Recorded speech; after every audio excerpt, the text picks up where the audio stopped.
তিনি একজন নারী, তার এবং তার স্বামীর ক্ষমতা দেখিয়ে আমার সাথে এটা করেছে এবং সে আমাকে অনেক ধরনের হুমকিও দিয়েছে। সেগুলো আমি সামনে হয়তো প্রদান করব, আপনাদের সামনে জানাবো। কিন্তু একটা কথা বলতে চাই যে তারও একটা মেয়ে আছে। আজকে আমি 27,000 টাকা একটা শাড়ির জন্য আমি নাকি আত্মসাৎ করেছি, আমি 15 বছরের আমার ক্যারিয়ার, এটা আসলে কারো কিন্তু কাম্য না যে আমি একটা শাড়ির জন্য আদালতে আসবো, তাই না ভাইয়া? সো আমার কাছে মনে হয় তারও একটা মেয়ে আছে, তারও একটা জীবন আছে, সেও একজন নারী।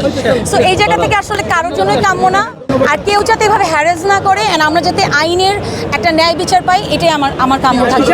এখানে অনেক মিথ্যা কথা মানে বলা হয়েছে, যেটা আমি হয়তো কিছু বলতে পারিনি, হয়তো বলবো। কিন্তু একটা কথা ক্ষমতার যে অপব্যবহার হয় সেটা আজকে আমাকে দ্বারা প্রমাণিত, এবং আমি আইনকে শ্রদ্ধা করি বলে আমি কিন্তু আজকে এখানে এসেছি। এবং সেকেন্ডলি হচ্ছে, এর আগে আমি কিছুই বলিনি বিকজ আমি আইনকে শ্রদ্ধা করেছি যে না, আইন যখন আমাকে সমঞ্জলি দিয়েছে আমি এসেছি। বাট আমি আমার জায়গায়, যেটা আমার ক্যারিয়ারে বলা হয়েছে যে আমি 15 বছর ক্যারিয়ারে আমি 27,000 টাকার শাড়ি আত্মসাৎ করেছি বা প্রতারণা করেছি, ডেফিনেটলি মানে আমি এরকম কিছুই করিনি, আমার এরকম কিছুই করা হয়নি। তো যার কারণে আদালতে কিন্তু এটা প্রমাণ হয়েছে। তার আগেও কিন্তু সামহাও আমাদের একটা প্রমাণিত হয়েছিল যে বলেছে যে ডিবি থেকে প্রমাণিত হয়েছে, সত্যতার প্রমাণ পেয়েছে। এখানে একটা কথা বলা হয়েছে যে ডিবি আমাকে ফোন করে যেতে, ডিবিকে ফোন করেছি আমি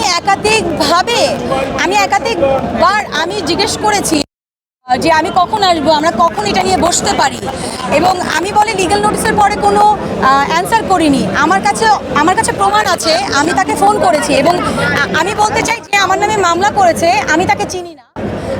আমি চিনি হচ্ছে বিলকিস ওয়াজি ঝিনুক, তিনি একজন সম্মানিত আইনজীবী। তো সে যখন আমাকে বলেছে সে একজন আইনজীবী, সে আমার একজন বড় ফ্যান, তার কাছে আমি কোনো মানে একটা শ্যুটের জন্য আমি কোনো পেমেন্ট আবদার করিনি। আমি তাকে বলেছি যে আমি সম্মানের ক্ষেত্রে বলেছি, আপু আমি যখন পরবো শাড়িটা আমি আপনাকে ছবি দিব। সেও আমাকে বলেছে, এরকম একটা ভয়েসও আছে যে আপু আপনি যেই দিন পরবেন শাড়িটা আমাকে ছবি দিয়েন। এখন ভাইয়া আপনারাই বলেন, আপনারা চেনেন আমাকে।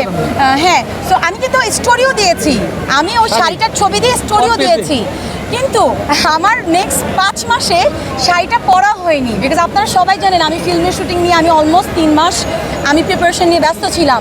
সো ওই ক্ষেত্রে আমাকে ফোন করে যোগাযোগ করতে পারতো, বাট আমাকে সে হ্যারাস করার জন্য আমাকে ডিরেক্টলি নেগেটিভ মার্কেটিং করেছে, এবং আমাকে যে লিগ্যাল নোটিশ পাঠিয়েছে আমি লিগ্যাল নোটিশটা আগে পাইনি, আমি আগে সোশ্যাল মিডিয়াতে দেখতে পেরেছি যে আমি নাকি প্রতারণা করেছি। তো ওই জায়গা থেকে আমি বলবো যে আপনার বুঝতে পারেন। তো আমি আশা করছি and I hope that tomorrow সত্য কখনো চাপা থাকে না, and definitely আদালত আমাকে ন্যায় বিচার দিয়েছে, এবং সামনে আদালতের প্রতি ডেফিনেটলি আমি অনেক কৃতজ্ঞ, অ্যান্ড আদালতকে আমি সম্মান করি বলে আমি এখানে এসেছি বলে, অ্যান্ড আই হোপ সামনেও আমি ন্যায় বিচার পাবো, সবাই ন্যায় বিচার পাবে, মানুষের কোনো ভেদাভেদ নেই। Thank you so much.